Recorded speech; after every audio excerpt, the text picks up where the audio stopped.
Hanya memang begini, yang dibaca oleh publik itu adalah proses satu menuju ke pencawapresan.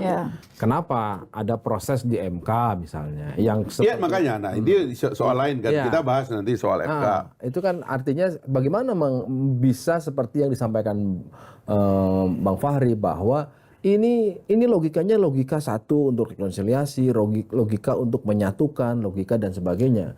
Padahal orang membaca sederhana, Gibran ini anak, kenapa harus anaknya? Gitu. Makanya sekarang kita terima nggak logika saya atau nalar yang berkembang bahwa memang ada rekonsiliasi, lalu ingin diteruskan, dicobakan dengan beberapa figur yang ada di dalam lingkungan kabinet dan partai politik yang ada, akhirnya gagal.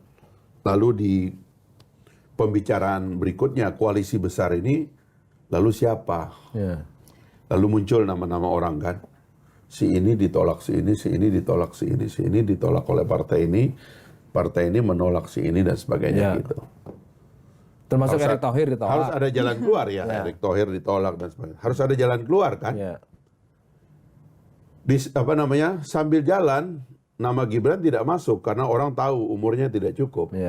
Lalu muncullah gerakan untuk melakukan judicial review judicial review terhadap satu pasal di dalam undang-undang pemilu yang mengatakan bahwa umur itu di atas 40 tahun. 40 tahun ke atas. Ini nggak ada kaitannya dong, nggak ada kaitannya dengan ya itu tadi mempersiapkan secara terkait natural. Atau tidak terkait, tapi ini kan dinamika yang Bang Fahri itu bagian dari supaya goal. Terkait atau tidak terkait, terkait atau tidak terkait ya politik mesti terkait.